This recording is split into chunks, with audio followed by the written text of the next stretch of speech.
Hi, I'm Kata, and this is Torn City News. We're going to start this week's episode off with a very serious topic dealing with torn addiction. As with any other addiction, torn addiction has warning signs. It is important to know how to recognize these signs if you or someone you care about is a torn player. We've asked the following torn citizens to share a little bit about what it's like dealing with torn addiction, both from the addict herself and from her torn spouse. But because of the sensitivity of this topic, the parties involved wish to remain anonymous.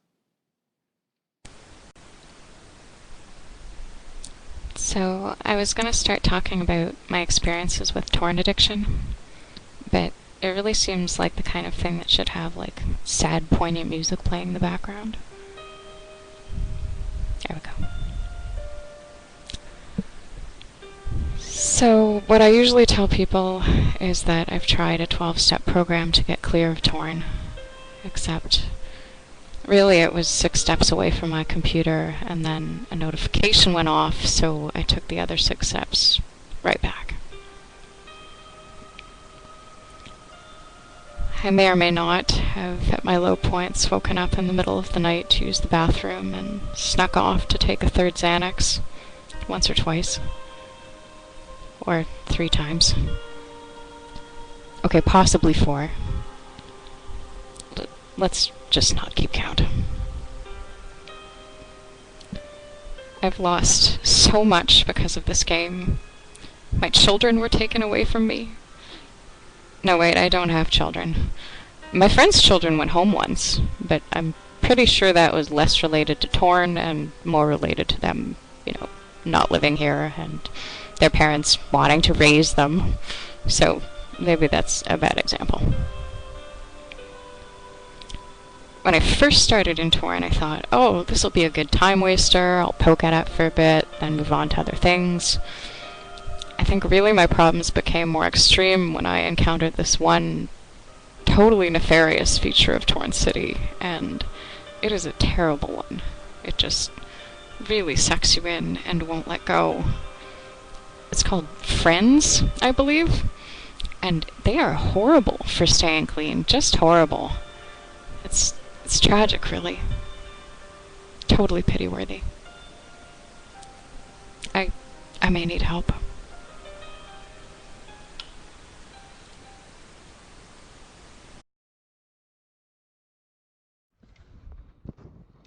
Hi everyone.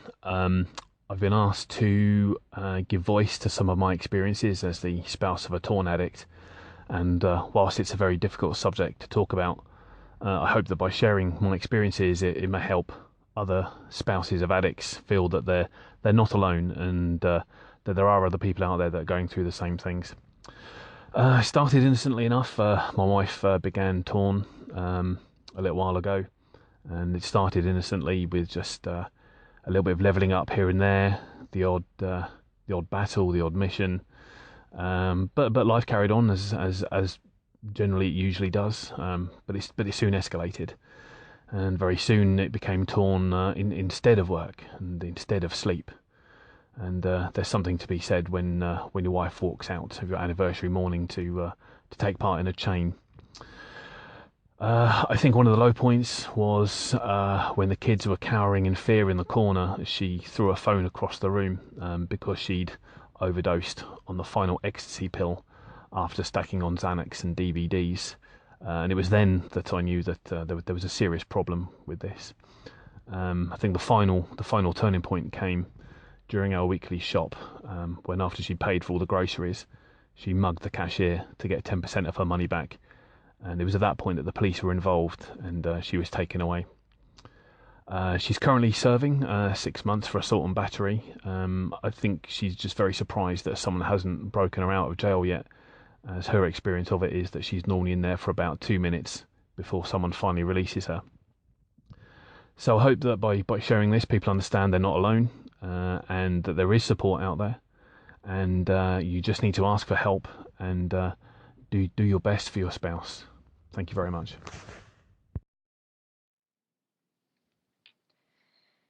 Now that we've heard some of the things that torn addiction can do to yourself and your family, let's go over some emotional signs and symptoms of torn addiction. feelings of restlessness and or irritability when unable to play, preoccupation with thoughts of previous online activity or anticipation of the next online session. For example, has my mug protection worn off? Have I landed in South Africa? Am I going to get stuck in South Africa for 8 hours? Lying to friends or family members regarding the amount of time spent playing, like sneaking off to the bathroom to check in really quick to global, or maybe chaining during holiday dinners, or saying that you'll be up in bed in a few minutes to your spouse when you're really actually going to be sitting on Discord for 2 hours. Also, isolation from others in order to spend more time gaming. When this happens, sometimes your real life friends may start playing Torn because it's the only way they actually get to talk to you. Some of the physical signs and symptoms of Torn addiction include fatigue, probably from staying up till 4 a.m. on Discord when you need to be up at 6 a.m., migraines due to intense concentration or eye strain, carpal tunnel syndrome caused by the overuse of a controller or computer mouse, or from all of the other things that people could get carpal tunnel for while playing Torn. Also, poor personal hygiene. Not going to name names on this one, but some of y'all really need to step away from the computer and jump in the shower. And increased consumption of junk food and alcohol. Like any other compulsive disorder, Torn addiction can have severe negative consequences. Though most of the symptoms listed above have short-term effects, they can lead to more severe long-term repercussions if not addressed properly. For example, someone addicted to Torn will often avoid sleeping or eating proper meals in order to continue gaming. While the short-term effects of this may include hunger and fatigue, it could actually lead to a sleep disorder or diet-related health issue. Similarly, I can never say that word, those who isolate themselves from others in order to play Torn may miss out on family events, outings with friends, or other events in the short term. If this continues to be a pattern for a long period of time, however, addicts might find themselves without any friends at all. Champion. Excuse me. If you or someone you know is addicted to Torn, please call 888-986-0994. That number again was 888-986-0994.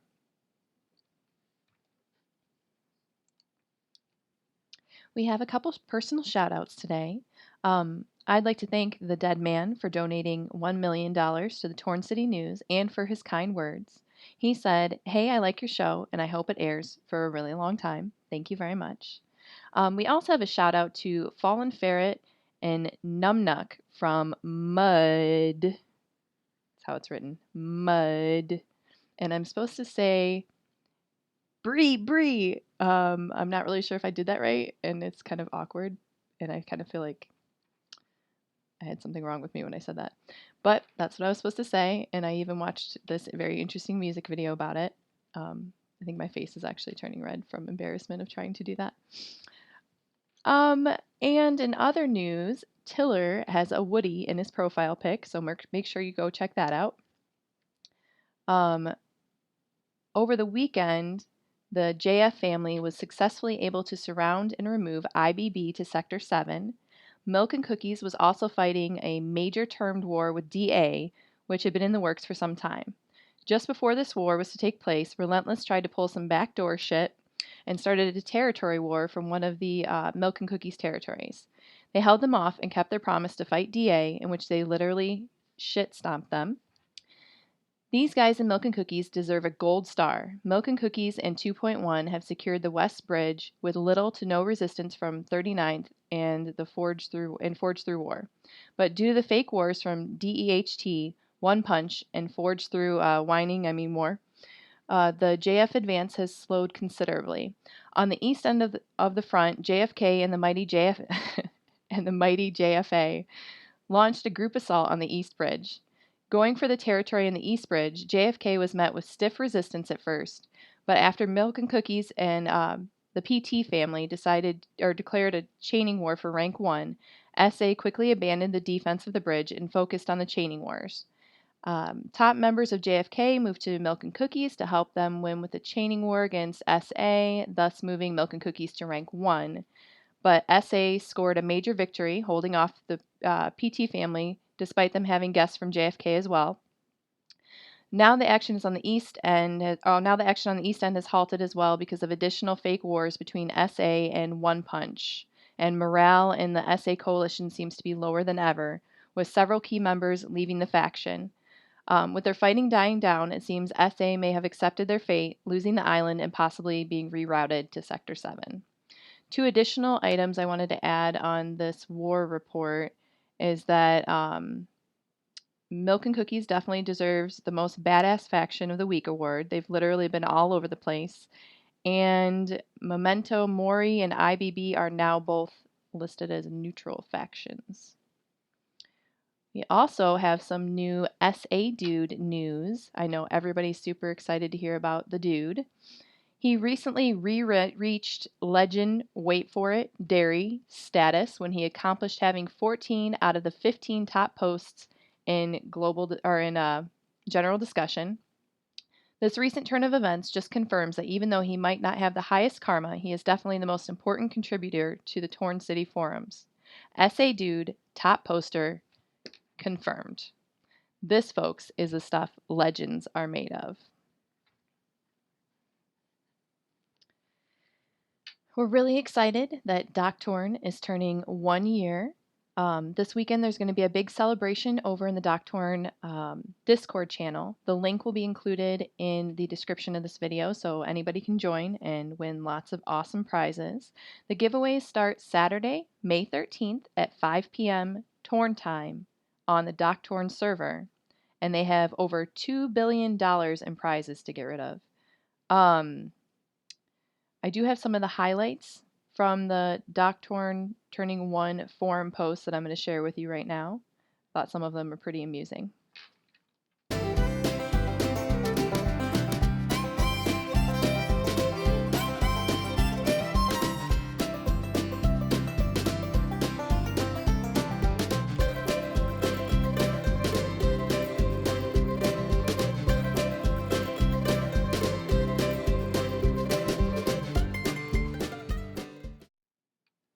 I've had a few people ask me in Global what our next competition for the station would be. We did post our newest competition on the forums over in Fun and Games. It should say TCN Bachelorette competition, I believe. So we're looking for new contestants for this. This is the Torn City Bachelorette, and contestants are competing for My Hand in Marriage plus $35 million. All you have to do is use the thread to join the contest. You will have till noon Torn time on Sunday, May 14th to join in the fun. And to participate, you must have a PI with an airstrip and full staff owned or rented, the PI owned or rented, during the entire 100 days of marriage, and the happiness of the island must not be decreased due to upkeep not being paid. The money for upkeep will be released in increments covering every 10 days, so don't get any ideas about taking off with it. And if you do try to take off with it, I'll make sure Dexy finds you and locks you in her dungeon, and not the fun part of the dungeon either. The part of the dungeon where they rub glitter on your private bits. And have you ever had glitter rubbed on your private bits? It's a lot like sand, but worse, so just don't do it. How this whole thing will work will depend on how many people are actually interested. So far, we've had over 10, so that's really exciting. The plan is that every week for the next few weeks, I'll give contestants a task, like writing a corny love poem or finding a picture of what our first date would look like. And then once the task is complete, I'll send roses to the people I would like to stay in for the next round. But out of the people that are eliminated, Torn citizens will have an opportunity to vote one of them back in. We'll do this for a few weeks until there are only 3 people left in the competition. It should be 2 people that I picked and then 1 person that was voted back from Torn. Of those 3 people, I'm actually not going to pick the winner. I'm going to put up a post where there's going to be a poll, and there will not be pole dancing in the post. Thank you very much. But there's going to be a poll to see who wins, and you guys out there will be the ones to pick who I marry for 100 days and who gets the $35 million. So basically, my fate will be in your hands. I think it should be a lot of fun, and I look forward to some of the responses to some of the tasks, like the poems and stuff. I think some of them could be highly entertaining. And that's all we have for today. Just a reminder, we have the DoctorN giveaways going on Saturday. And like I was just saying with the Bachelorette competition, we need signups before Sunday at noon Torn time on May 14th. And that's it. Stay classy, Torn.